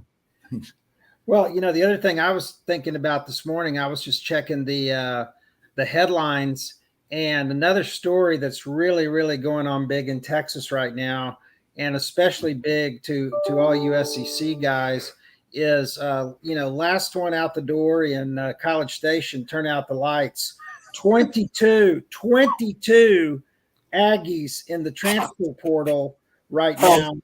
And I mean, it's that, and a lot of those guys in Jimbo's class last year, which was hailed as the #1 recruiting class in the country. And I just can't believe they're bailing like that. And of course, Devin Achane, Jr. pulling out and going to the NFL draft. Now, of course, the good news on that is that the Louisville recruit, Reuben Owens from the El Campo Rice Birds right here in the great state of Texas, right down the road from College Station, he's coming to A&M. But it's just really blowing everybody's mind here in Texas that many people, players, are leaving A&M no matter what shape they're in. Well, think about this. These people, what lesson are they learning? Because there are going to be times in your life when you ain't got teammates, coaches, friends, mommy and daddy around. I go back to Pat Dye, January 2nd, 1984, in the locker room after Auburn beat Michigan 9-7 in the Sugar Bowl. And, at the time we were in the lobby of the Fairmont Hotel celebrating what we believed was a national championship. And he goes, let me say this. He said, but you did out here tonight, you're going to be in a lot of battles like you did tonight. And you had your teammates, but you're going to be a lot of one-on-one battles. You're not going to have anybody around you. You're going to have bills to pay. You're going to have a family. You're going to have obligations. But what you did out here tonight, this is why we push you so hard in January and February and in the summer and get you up in the morning so you can enjoy moments like this. These guys that are just quitting at the drop of a hat, they're not learning any lessons. We're not old school guys. We're wise. Right. I mean, but tough times don't last forever, but tough people do. The portal, yeah, you can get some guys. It's a great deal. But when A&M, I think The Athletic had a story yesterday, Texas A&M, number one recruiting class in the country, the $94.9 million coach, and blah, blah, blah, blah, blah, blah, blah, blah, blah, blah, and they go 5-7. Mm. And Miami, they were bragging about that trial lawyer down there, the Hair Club America guy or whatever he is. I don't know what his name is. Saul Rosenberg. I'm not sure, whatever it was. But anyway, they're giving out NIL money like Halloween candy.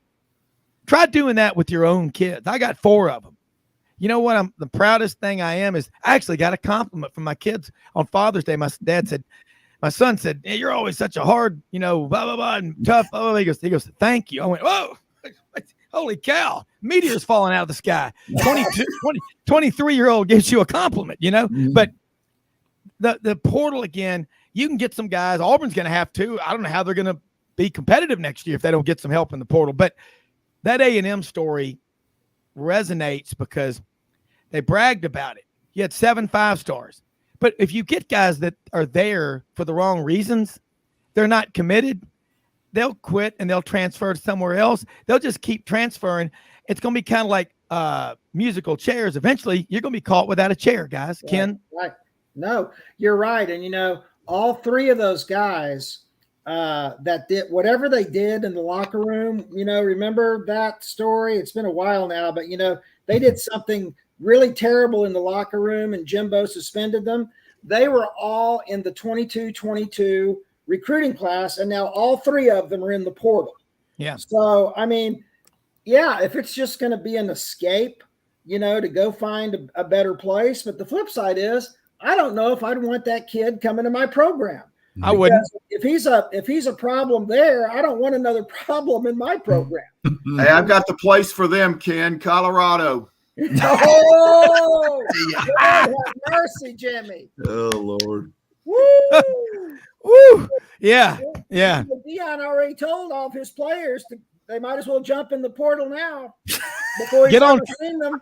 He said, get on Trailways. Yeah, we went over that yesterday. You think you might have been able to do that in private conversations instead of telling the entire college football universe?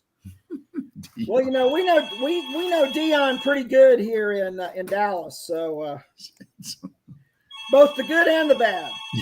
Yeah. Well, and that's the thing about it. Like, guys, again, you can go to the portal and get somebody and it can help you. But the guys that people, I mean, like Ken and Bo as an example, because Jimmy and I do this every day, but I got to ask both of y'all, were you as successful as you are now 3 months into your career? No way. There you go. That's the portal. I mean, these guys, hey, I'm not one of these people that says you can't coach these kids hard. You got to be soft and be easy on them. Even my own kids have said, Dad, it's not the kids today that are the problem. It's the parents in most cases because they're trying to be best friends with their kids. I talked to the highest ranking law enforcement official in the Memphis area a few years ago, and this person gives a speech always, says, look, problem why we have so many incarcerated kids and juveniles, too many parents want to be best friends with their kids. They want their kids to like them. I'll tell you something. My kids don't like me. They love me, but they don't like me. We're not buddies. Okay. And Audrey, I've got 3, and then I remarried Audrey, and I got Mallory that went to Alabama. Still a good person. Baby's due today. She's about ready to go.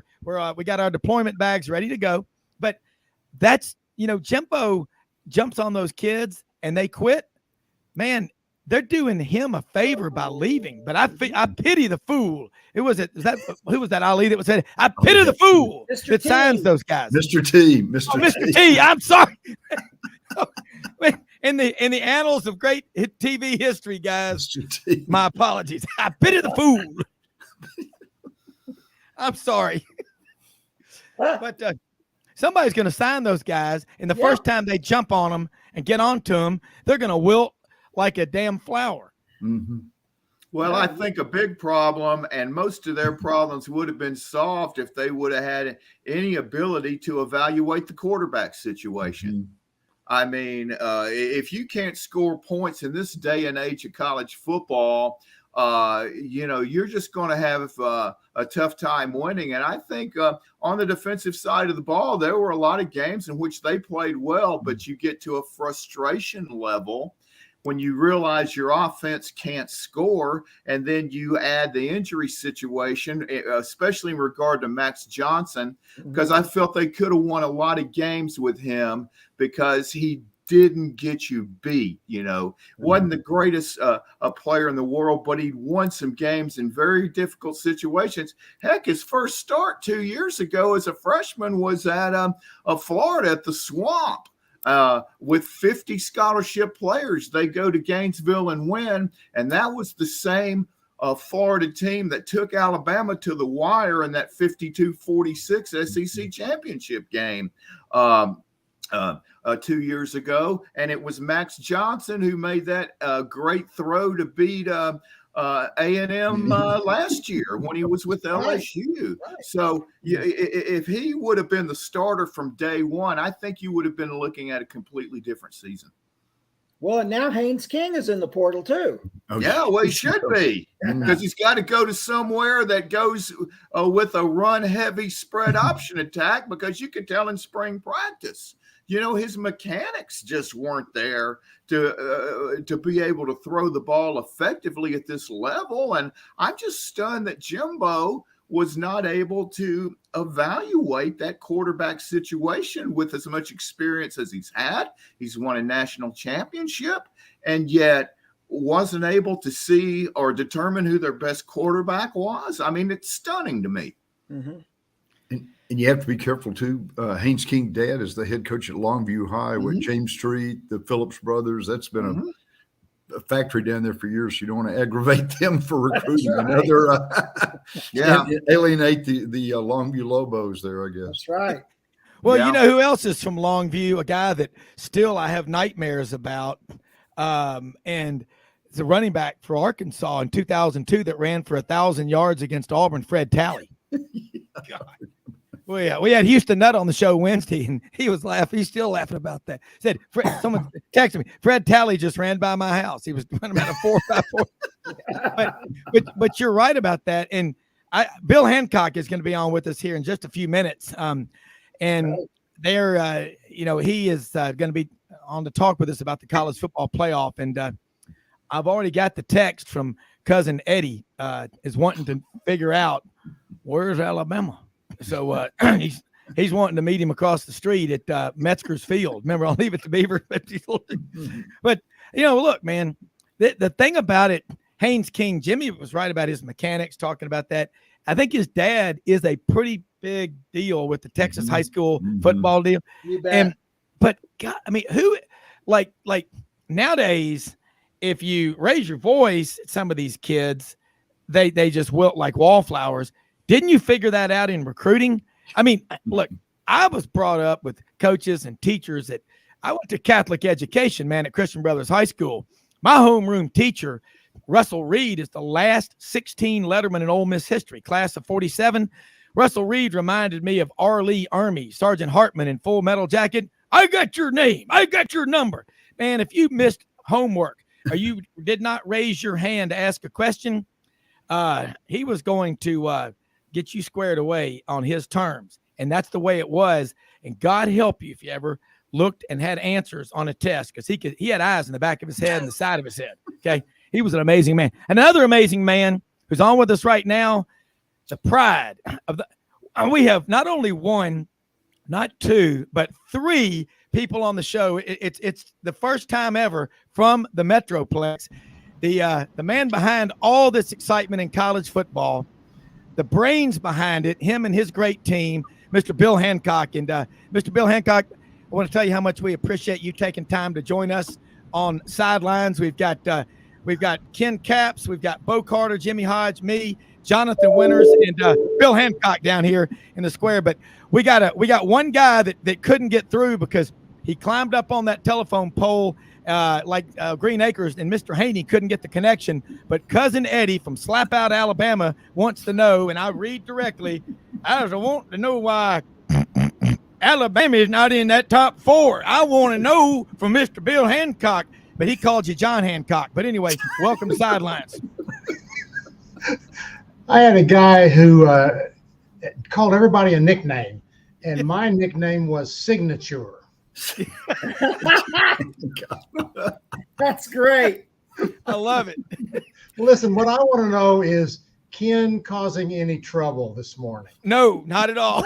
No, sir. No, sir. We're celebrating college football. I know Jimmy. I know Jimmy's behaving himself, and Bo.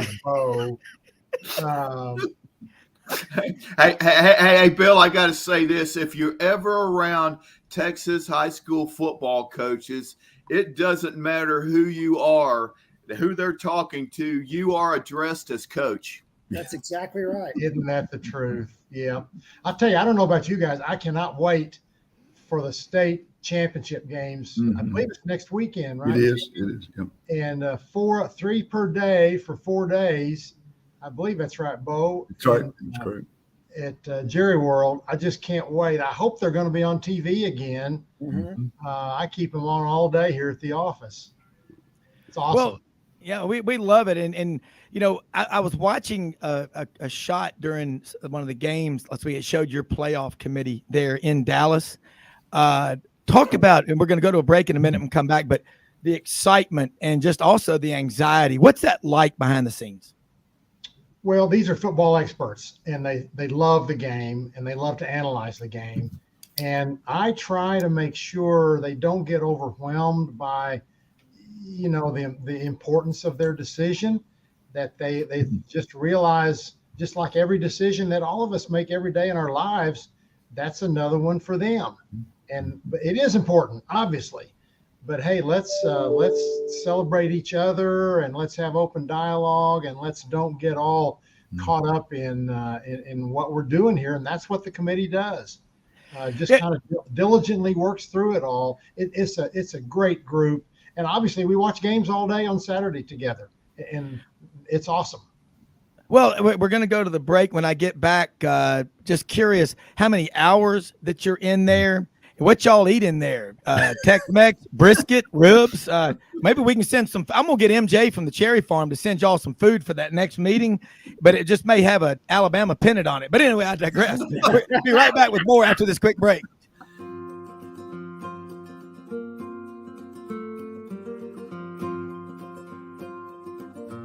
Hey everyone, my name is David Wisdom. And I'm Shelby McNeil, and we're attorneys with Haggard, Cleveland, Pierce, Thompson & Short, your local Auburn law firm. Established in 1959 right in the heart of Auburn, Haggard, Cleveland, Pierce, Thompson & Short has grown in response to our clients' legal needs. We're a full-service law firm focusing on the legal issues our clients face. We take pride in providing our clients with exceptional legal services, ongoing communication, and skilled representation. If you have any questions about our services, please give us a call or visit our website today.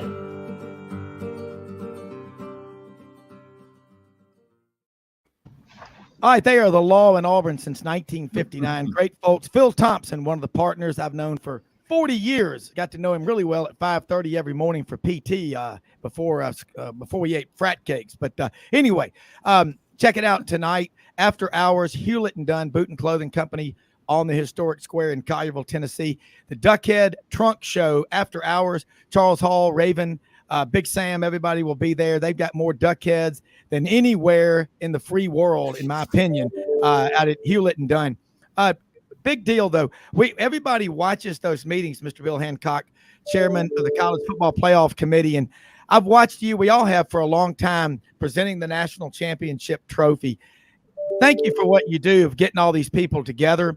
And also, I can tell that y'all listen and pay attention to the public comments and all, but you've got some smart people that take all that and then do something with it. It's obvious, and already we're talking about the 12-team playoff and all this. This is exciting stuff. So I'll let you go. Well, I want to suggest that we have a barbecue playoff. Let's do it. I'm on that committee, Bill. Let's match up Dallas barbecue with Memphis, with Carolina, with what else? Here we go. That could be our Final Four. I have to be a judge. Carolina, me too, man. Carolina, Dallas, Memphis, and Kansas City in the Final Four. There we go. Wow. Yeah, we got the best 4 teams once again. There are a lot of good teams this year, a lot of interesting outcomes, but the best 4 teams are in the playoff. You look at that committee, and you've got Jimmy talked about this, that toward the end you get some really good football coaches will come in and they look at certain things. What are some of those certain things they look at when it's nut crunching time at the end of the season? Well, of course, the tiebreakers when teams look even are strength of schedule, head-to-head results against common opponents, and then conference championships won. Winning a conference championship helps you.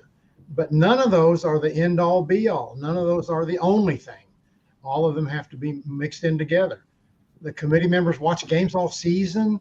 They are experts. And, of course, our coaches truly know the game, and the players too. Hey, all you need to know about this playoff committee is that we have 2 former offensive linemen on there. John Urschel and Will Shields, and who knows the game better than an offensive lineman? I agree. Bo Carter jumping here with Bill Hancock. Bill, great to see you. We were all talking before. You really got it right with TCU. They played in the championship game. They lost to number 10 team in the country, and very, very good. And Sonny Dykes just got consensus national coach of the year, I guess, yesterday. So it's really there's a lot of excitement in Frogland, to say the least. If you're in sports, I don't care what sport it is, and you exceed your expectations, your team exceeds the expectations, there's nothing better. Mm-hmm.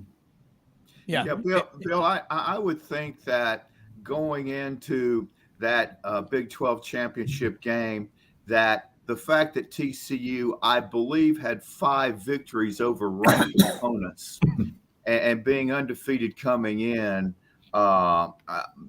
made them pretty much in the field unless they'd really gotten blown out, in the championship game.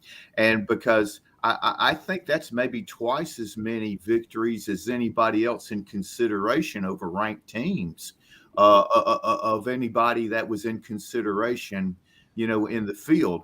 But I'm guessing that what it came down to, because I in full disclosure, I'm an Alabama guy, and I was looking at that last Baylor possession against TCU, and on the 3rd down play, Shapen had the tight end wide open for the 1st down, and I don't know if he didn't see him, but he decided to run, didn't make it, and that's when TCU got the final possession and kicked the field goal to win the game. I'm thinking that if he completes that pass, Alabama's in the field. Otherwise, because they would have had 2 losses and they would have been in. That just tells you, to me, especially with NIL, the transfer portal, just how many teams are just so close. And in my mind, and I said it earlier, this was the first year that I really felt that, man, would this have been the perfect season for a 12-team playoff? Mm-hmm. Because literally everybody, I think so many teams would have had a shot. And I want to give credit to a group in this power structure that's been much maligned. And that's the university presidents, because in the structure of how you guys do things, the board of managers, they step forward. And I think, they went kind of, let's say, over the heads of the commissioners. And they said, we're not waiting 2 more years. We're going to speed this thing up. And I really give them credit for it, because I think we've really reached the point that it's time for 12 teams. It's time for all 5 Power 5 conference champions to be in, and the highest ranked group of 5 team in. And then those 6 at-large teams are going to be pretty strong. And I think the best times in college football are going to be ahead with this expanded playoff field. Well, it will leave more teams in the hunt in November. There's no doubt about that. I would just say one thing, Jimmy, about who the 6 are. It's going to be the 6 conference champions, the 6 highest ranked conference champions. It could be the 5 and 1, but it doesn't have to be. It's just the 6 best conference champions. And I think that's one of the beautiful things about it. There's no automatic berths. Start from scratch every season, and see how you come out in the rankings. The key word, you only have to remember one word about the 12-team event: participation. Why did they do a 12-team event? Participation. What's the best thing about a 12-team event? Participation. Yeah. All you have to remember. Remember the movie The Graduate? Plastics. Well, participation. Yeah, and games aren't played on paper. Yeah. But Bill Hancock, another thing. Rob's too young to remember that movie. That's right. This is the interesting thing. Bill Hancock, think about in November, you've got a fan of Alabama or LSU. You're going to keep him interested now in the Oregon-Washington game in mid to late November. That's what I love about this, is it gets people excited. You're going to have to earn it. Ain't nothing free in life except a pink slip if you don't make any effort. So it's going to create tremendous for the top 25 in November. Like, everybody will feel like they're alive. Do you see it that way? Oh, absolutely. No doubt about it. No doubt. I just think those November games are going to be so important, and because so many people are going to be in the hunt. But we can't forget September. That's important. And it's still going to be about who you played. And okay, maybe you win your conference, maybe you're in the top 6 champions, and maybe you get in, but you're also going to have that schedule strength and have to have those head-to-head results if you want to be among the other 6 at large. Yeah, but just the bottom line is, it's making college football, like we look at the NCAA basketball tournament, 357 teams eligible. Who wasn't glued or jumping up and down? Not that we don't like Kentucky, but just the average fan, St. Peter's, with the coach, as Jimmy has referenced, was making less than 8 of Kentucky players on their team were making NIL deals. I mean, you gotta love that. Ken Capps, jump back in here. Well, hey, let me say, Kim, before you go, let me interrupt one thing and say, I worked with the NCAA basketball committee for 16 years, and now this is my 18th season in college football. The sports are different. We got to make sure that we don't lose the importance of our regular season. Yeah. I love college basketball. I love the tournament. But I talked to a friend who said, he said, I don't care anything about regular season college basketball. He said, as a matter of fact, I only watch 2 games a year. I said, what are those? He goes, Duke, Carolina, and Carolina, Duke.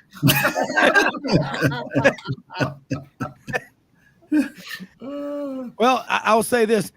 Sorry, Ken. Bill Hancock, as an Auburn fan, when Bruce Pearl and Sonny Smith, we had times with him and Cliff Ellis, but lately with Bruce Pearl, I don't miss a game. My 94-year-old dad watches every Grizzlies game, every Memphis game, and every Auburn game, sometimes not at the same time, but the regular season, to me, now I'm a junkie to sports, but it matters because it shapes how you're going to probably do in the tournament. If you can't hit free throws in the regular season, you aren't going to suddenly start hitting them in the postseason. But that's just my take. But Ken Capps, jump in here. Well, Bill, I just wanted to say that, my hat's off to you and the committee for all your work, because it was just such an intriguing 4 days. I mean, the TCU, and, I've been saying it now for about 3 weeks. I've been talking about my wife more on this show than I talk about her, anywhere else. But, she's a Horned Frog graduate, class of 1989. And so I've been getting all of the Longhorn, whoops, slip of the tongue there, but the TCU fandom kind of street talk. And, they've been so scared of the committee for the last 3 weeks, thinking that somehow, some way, that they're going to be yanked from the top four just somehow.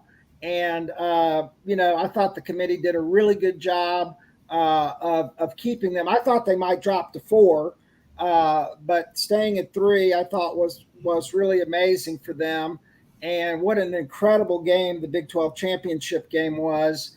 And then I agree with you. I have no qualms with the 4 teams. Not that my opinion matters anyway.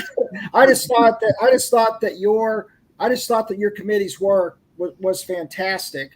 And I think what's going to be really neat, my whole thing on the expansion is I think it's going to be really great for those teams to have another home game. Those home games are just going to be out of this world. Well, that's a good point. That there are tiers to this for what you're competing for at the end of the season. The first thing you're competing for is a bye. Be one of the top 4 conference champions and get that bye. But the next thing you're competing for is that home game. 5 through 8 gets those home games. Really, that 8 and 9 breaking point in the committee rankings is going to be really important. And then, of course, the third thing you're going to compete for is to get in the playoff period. Yeah. So 3 pressure points to make the selection, make November interesting and certainly selection weekend. Mm-hmm.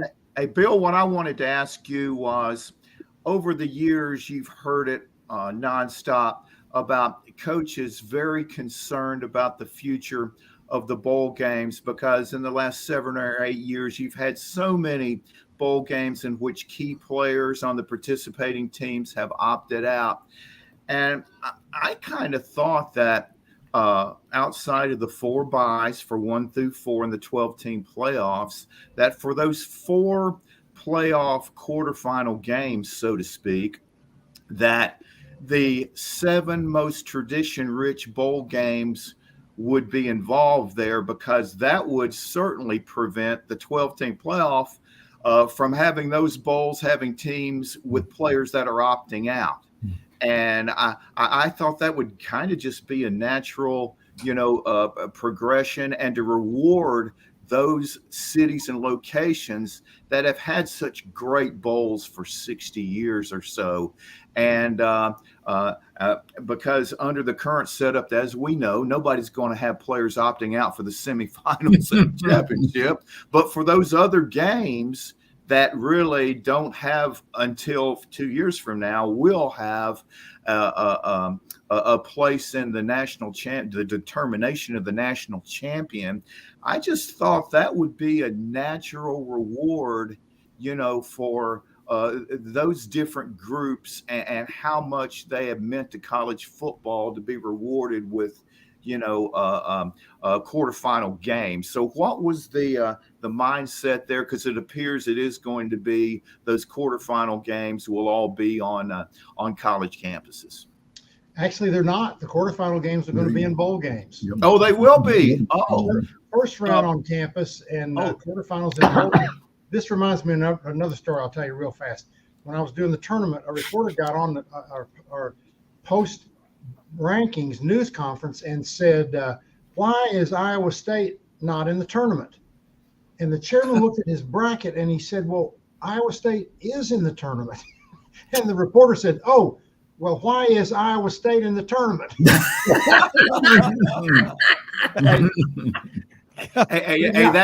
Hey, Bill, I know you love this story because Jay Billis is one of my all-time favorites. But he ranted and raved about VCU getting into the tournament, and they become the first team to ever play in the first 4 and also in the final 4. I bet you have that over his head every time you see him. I tell you, those guys, they have to make a statement. Mm-hmm. They have to be strong. Mm-hmm. They really can't even be very thoughtful or present both sides.